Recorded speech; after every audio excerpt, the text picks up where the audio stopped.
Big boss Kannada season 12 ಗೆದ್ದ ಗಿಲ್ಲಿ ನಟನಿಗೆ ಶುಭಾಶಯಗಳ ಸುರಿಮಳೆ. ಗಣ್ಯಾತಿ ಗಣ್ಯರು ಗಿಲ್ಲಿ ನಟ ಅವರ ಗೆಲುವಿಗೆ ಶುಭ ಕೋರಿದ್ದಾರೆ. ಅವರಿಗೆ ಅಭಿನಂದನೆಯನ್ನ ಸಲ್ಲಿಸಿದ್ದಾರೆ ಗಿಲ್ಲಿ ನಟ. TV9 ಜೊತೆ ನಟ ಗಿಲ್ಲಿ ಎಕ್ಸ್ಕ್ಲೂಸಿವ್ ಆಗಿ ಮಾತನಾಡಿದ್ದಾರೆ. ನಾನು ಇದನ್ನ ಕನಸು ಮನಸ್ಸಿನಲ್ಲೂ ಕೂಡ ಊಹಿಸಿರಲಿಲ್ಲ. ಈ ಪ್ರೀತಿ ಅಭಿಮಾನ ಉಳಿಸ್ಕೊಳ್ಳೋದೇ ನನಗೆ ದೊಡ್ಡ ಸವಾಲಾಗಿದೆ.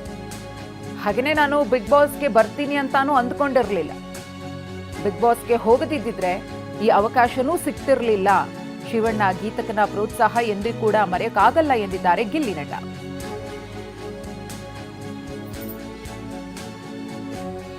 ನಮ್ಮ ಪ್ರತಿನಿಧಿ ಮಾಲ್ತೇಶ್ ಜಗ್ಗೀರ್ ಗಿಲ್ಲಿ ನಟ ಅವರ ಜೊತೆಗೆ ಮಾತುಕತೆ ನಡೆಸಿದ್ದಾರೆ, ನೋಡೋಣ. ಎಲ್ಲ ಕಡೆ ಒಂದೇ ಸುದ್ದಿ. ಗಿಲ್ಲಿ ನಟ ಬಿಗ್ ಬಾಸ್ ವಿನ್ ಆದ ನಂತರ ಊರಿಗೆ ಎಂಟ್ರಿ ಕೊಟ್ಟಂಥ ಸಂದರ್ಭದಲ್ಲಿ ಜನ ಸೇರಿರ್ತಕ್ಕಂತಹ ವಿಚಾರ. ಇದೆಲ್ಲದರ ಬಗ್ಗೆ ಮಾತಾಡೋಣ. ಅಭಿಮಾನಿ ಸಾಗರ ಅವ್ರನ್ನ ಸುತ್ತುವರೆದಿದೆ, ಮುತ್ತುತ್ತಾ ಇದೆ. ಗಿಲ್ಲಿ ನಟ ಅವ್ರು ನಮ್ಮ ಜೊತೆ ಇದ್ದಾರೆ. ನಟ ಅವರೇ, ಕಾರ್ಯಕ್ರಮಕ್ಕೆ ಸ್ವಾಗತ. ಥ್ಯಾಂಕ್ಸ್ ಅಣ್ಣ. ಎಲ್ಲ ಕಡೆ ಒಂದೇ ಸುದ್ದಿ. ಗಿಲ್ಲಿ ನಟ ಬಿಗ್ ಬಾಸ್ ವಿನ್ ಆದ ನಂತರ ಊರಿಗೆ ಎಂಟ್ರಿ ಕೊಟ್ಟಂಥ ಸಂದರ್ಭದಲ್ಲಿ ಜನ ಸೇರಿರ್ತಕ್ಕಂತಹ ವಿಚಾರ. ಇದೆಲ್ಲದರ ಬಗ್ಗೆ ಮಾತಾಡೋಣ. ಅಭಿಮಾನಿ ಸಾಗರ ಅವ್ರನ್ನ ಸುತ್ತುವರೆದಿದೆ, ಮುತ್ತುತ್ತಾ ಇದೆ. ಗಿಲ್ಲಿ ನಟ ಅವ್ರು ನಮ್ಮ ಜೊತೆ ಇದ್ದಾರೆ. ನಟ ಅವರೇ, ಕಾರ್ಯಕ್ರಮಕ್ಕೆ ಸ್ವಾಗತ. ಥ್ಯಾಂಕ್ಸ್ ಅಣ್ಣ. ನಿಮಗೆ ಹೊರಗಡೆ ಬಂದ ನಂತರ ಮನೇಲಿದ್ದಂತಹ ಸ್ನೇಹಿತರು ಯಾರ್ಯಾರೆಲ್ಲ ಮಾತಾಡಿದ್ರು, ವಿಶ್ ಮಾಡಿದ್ರು, ಜೊತೆಗೆ ನಿಮ್ಮ ಗೆಲುವಿಗೆ ತುಂಬ ಒಂದು ಮೆಮೊರಬಲ್ ಅಂದರೆ ಮರೆಯಲಾರದಂಥ ವಿಷಯ ಅಂತಂದರೆ ಯಾರ್ದಾಗಿತ್ತು ಅಂತ? ಕುಮಾರಣ್ಣ, ನಮ್ಮ ಕುಮಾರಣ್ಣವ್ರು ಫೋನ್ ಮಾಡಿದ್ರು. ಕುಮಾರಸ್ವಾಮಿ ಸರು ಫೋನ್ ಮಾಡಿಬಿಟ್ಟು, ಗಿಲ್ಲಿ ಚೆನ್ನಾಗಿ ಗಿಲ್ಲಿ ಅವರೇ ಚೆನ್ನಾಗಿ ಮಾಡ್ತಿದ್ದೀರಾ, ನಂಗೆ ಸಖತ್ ಖುಷಿ ಆಯಿತು. ನಮ್ಮ ಹಳ್ಳಿ ಸೊಗಡಿನ ಹುಡುಗರು ಹಿಂಗೆ ಬೆಳಿಬೇಕು, ನನಗೆ ಸಖತ್ತು ಖುಷಿ ಆಗ್ಬಿಡ್ತು ಅಣ್ಣ. ಆಮೇಲೆ ಅವರು ಹಾಕೊಂಡಿದ್ರು, ಸೋಷಿಯಲ್ ಮೀಡಿಯಾಗೆ ಹಾಕಿದ್ರು ಅಣ್ಣ ಕುಮಾರಣ್ಣ. ಸೂಪರ್, ನನಗೆ ಅದು ಮರೆಯೋಕ್ಕೆ ಆಗಲ್ಲ ಅಣ್ಣ. ಆಮೇಲೆ ನಮ್ಮ DK ಸಾಹೇಬರು ಫೋನ್ ಮಾಡಿದರು, ಚೆನ್ನಾಗಿ ಮಾಡ್ತಿದ್ದೀರಾ, ಮಾಡಿ ಒಳ್ಳೇದಾಗಲಿ ನಿಮಗೆ ಅಂತೆಲ್ಲ ಶುಭ ಹಾರೈಸಿದ್ರು. ಅದು ಸಖತ್ ಇಷ್ಟ ಆಗ್ಬಿಡ್ತು. ಸುಮಾರು ಜನ ಮಾಡಿದ್ರು ಕಾರಣ. ಆಮೇಲೆ ನಮ್ಮ ಇವರು ರೇಣುಕಾಚಾರ್ಯ ಸರ್ ಅವರು ಮಾಡಿದರು. ಆಮೇಲೆ ಇನ್ನೂ ಸುಮಾರು ಜನ ಮಾಡಿದರು ಅಣ್ಣ. ನಮ್ಮ ನರೇಂದ್ರ ಸ್ವಾಮಿ ಸರು ಅವರು ಪಾಪ ಓಟ್ ಕೇಳಿದರು. ಗಿಲ್ಲಿ ನಮ್ಮ ಮಳವಳ್ಳಿ ಪ್ರತಿಭೆ ಅವ್ರಿಗೆ ಓಟ್ ಹಾಕಿ ಅಂತ ಅವ್ರು ಕೇಳಿದ್ದು ಸಖತ್ತು ಅಣ್ಣ. ನನಗೆ ಆಶ್ಚರ್ಯ ಆಗಿದ್ದು, ರಾಜಕಾರಣಿ ನಾಯಕರುಗಳು ಅಷ್ಟೊಂದು ನೋಡಿ ಸಪೋರ್ಟ್ ಮಾಡಿ. ಆಮೇಲೆ ಈಗ ಸಿದ್ದರಾಮಯ್ಯ ಸರ್ ಅಲ್ಲೋಗಿದೆ, ನಮ್ಮ ಚನ್ನಪಟ್ಟಣ CP ಯೋಗೇಶ್ವರ್ ಸರ್ ಅವರು ಫೋನ್ ಮಾಡಿ ಮಾತಾಡಿದ್ರು. ಸಖತ್ತು ಇಷ್ಟ ಆಯಿತು, ನಮಗೆ ಖುಷಿ ಆಯಿತು ನೀವು ಆಡಿದ್ದು ಅಂತ ಅವರೆಲ್ಲ ಫೋನ್ ಮಾಡಿ ಮಾತಾಡಿದ್ರು. ನನಗೆ ಇದು ನಿಜನ ಸುಳ್ಳ ಕನಸ ನಂಬಿಕೆ ಆಯ್ತಿಲ್ಲ ಕಾರಣ. ಅಷ್ಟೊಂದು ಖುಷಿ ಆಗ್ಬಿಡ್ತು. ಅಂದರೆ ಈಗ ನಮ್ಮ ಇಂಡಸ್ಟ್ರಿಯವರು ಅದು ಸಖತ್ ಖುಷಿ. ಈ ನನ್ನ ಪ್ರಕಾರ ಯಾವ ಸೀಸನ್ ಎಲ್ಲೂ ಯಾವ ರಿಯಾಲಿಟಿ ಶೋಗೂ ಮಾಡಿಲ್ಲ ಅನ್ಸುತ್ತೆ. ಒಬ್ಬ ರಾಜಕಾರಣಿ ನಾಯಕರುಗಳು ಆ ಥರ ವಿಶ್ ಮಾಡೋದು, ಒಂದು ಶುಭ ಹಾರೈಸೋದು ನಾನು ಎಲ್ಲೂ ನೋಡಿರಲಿಲ್ಲ ಅಣ್ಣ. ಸಖತ್ ಖುಷಿ ಆಗ್ಬಿಡ್ತು ಅಣ್ಣ ನನಗೆ. ಈಗ ನಮ್ಮ ಸಿದ್ದರಾಮಯ್ಯ ಸರ್ ಮನೆಗೆ ಹೋಗಿದೆ. ಅವರು ಮುಂಚೆನೇ DKD ಡ್ಯಾನ್ಸ್ ಶೋ ಮಾಡಬೇಕಾದ್ರೇ ನಮ್ಮ ಊರವರೊಬ್ಬರು ಅವ್ರಿಗೆ ಹೇಳಿದ್ರಂತೆ, ನಿಮ್ಮೂರು ಹುಡುಗ ಚೆನ್ನಾಗಿ ಮಾಡ್ತಾನೆ ಕಣ್ರಿ, ಇವ್ರು ನಮ್ಮ ಮನೆಯವರು ನೋಡ್ತಾ ಇರ್ತಾರೆ, ಕರ್ಕೊಬರ್ಬೇಕು ಅನ್ಸತಿ ಅಂತ. ಆವಾಗ ಆಗಿರಲ್ಲ ಅಣ್ಣ. ಇವಾಗ ಆ ಅವಕಾಶ ಸಿಕ್ತು ಅಣ್ಣ. ಹೋಗಿ ಸಿದ್ದರಾಮಯ್ಯ ಸರ್ ಸಖತ್ತಾಗಿ ಮಾತಾಡಿ ಗುರ್ತಿಡ್ಬಿಟ್ಟು, ಚೆನ್ನಾಗಿ ಪಾಪ್ಯುಲರ್ ಆಗ್ಬಿಟ್ರಲ್ರಿ ಅಂತೆಲ್ಲ ಮಾತಾಡಿಸ್ತಿದ್ರು. ಸಖತ್ ಖುಷಿ ಆಗ್ಬಿಡ್ತು ಅಣ್ಣ. ಅದೇ ಶಿವಣ್ಣ ಕೂಡ ಆವಾಗಲೇ ಮೆಚ್ಕೊಂಡಿದ್ರು. ಆವಾಗ ಒಂದು ಫೋಟೋ ತೊಗೊಂಡಿದ್ರಿ. ಬಟ್ ಇವಾಗ ಮನೆಗೆ ಹೋಗಿ ಅವ್ರ ಜೊತೆ ನಿಂತಂಥ ಒಂದು ಫೋಟೋ ಸೋಷಿಯಲ್ ಮೀಡಿಯಾ ತುಂಬ ಒಂದು ಟ್ರೆಂಡ್ ಕ್ರಿಯೇಟ್ ಮಾಡ್ತಾ ಇರುವಂಥದ್ದು, ಡಿಸ್ಕಸ್ ಆಗ್ತಾ ಇರುವಂಥದ್ದು. ಸೊ ಏನು ಹೇಳಿದ್ರು ಶಿವಣ್ಣ, ಹೇಗೆ ಅನ್ನೋಂಥದ್ದು?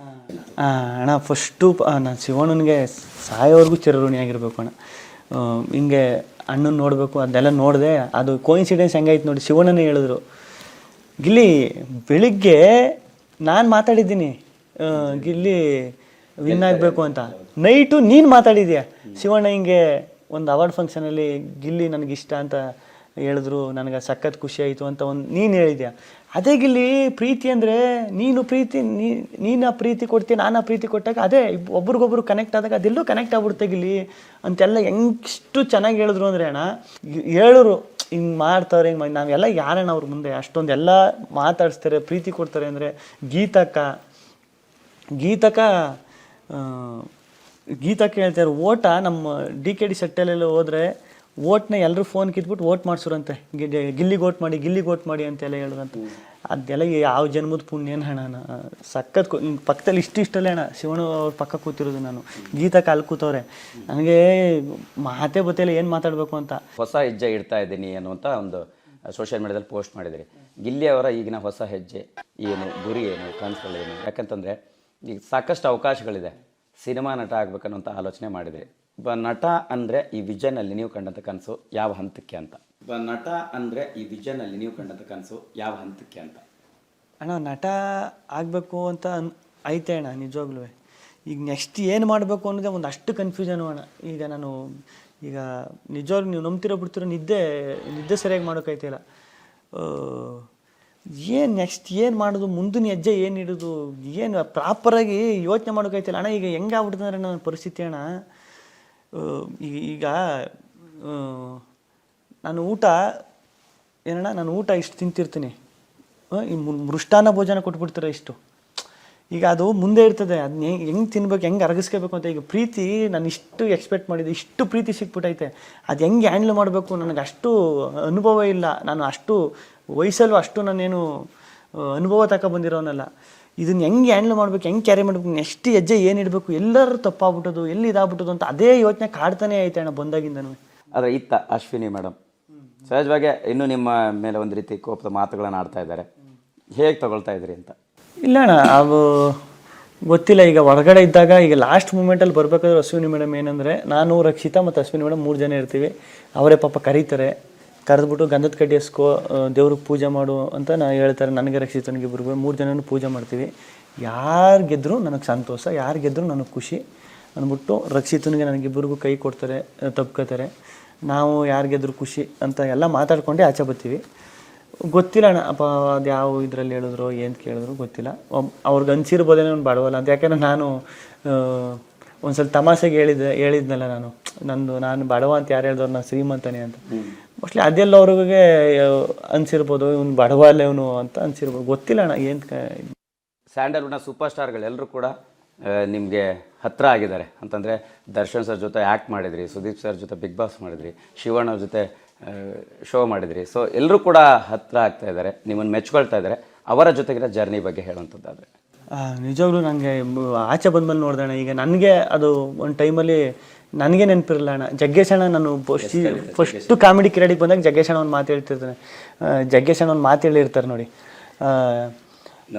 ಇನ್ನೊಂದು ವರ್ಷ ನೆಕ್ಸ್ಟ್ ಬರೋ ವರ್ಷದೊಳಗೆ ಇವನು ಛತ್ರಿ ಹಿಡ್ಕೊಂಡು ಒಬ್ಬ ಬೌನ್ಸರ್ಜ್ ಹಿಡ್ಕೊಂಡು ಬರ್ತಾರೆ ಅಂತ. ಅದು ನಿಜವಾಗ್ಲೂ ಅಂತ ದೊಡ್ಡವ್ರ ಬಾಯಿಲಿ ಅದು ಅದಕ್ಕೆ ಹೇಳೋದು ಅನುಭವ ಅಂತ. ಆ ಅನುಭವದ ಮಾತುಗಳು ಬಂದಾಗ ಅದು ನಮ್ಗೆ ಆ ಟೈಮಲ್ಲಿ ಜಗ್ಗೇಶಣ್ಣ ಹೇಳಿದ್ರು ಖುಷಿ ಆಯ್ತು, ಹಿಂಗೆ ಆಗ್ಬಿಟ್ರೆ ಸಾಕಪ್ಪ ಜಗ್ಗೇಶಣ್ಣ ಹೇಳ್ದಂಗೆ ಅಂತ ಅನಿಸುತ್ತೆ. ಹಂಗಾದಾಗ ಒಂದು ಇರ್ತದೆ ಗೊತ್ತಾ, ಆವಾಗಲೇ ಅನಿಸೋದು ಅನುಭವ ಎಷ್ಟು ಇಂಪಾರ್ಟೆಂಟ್.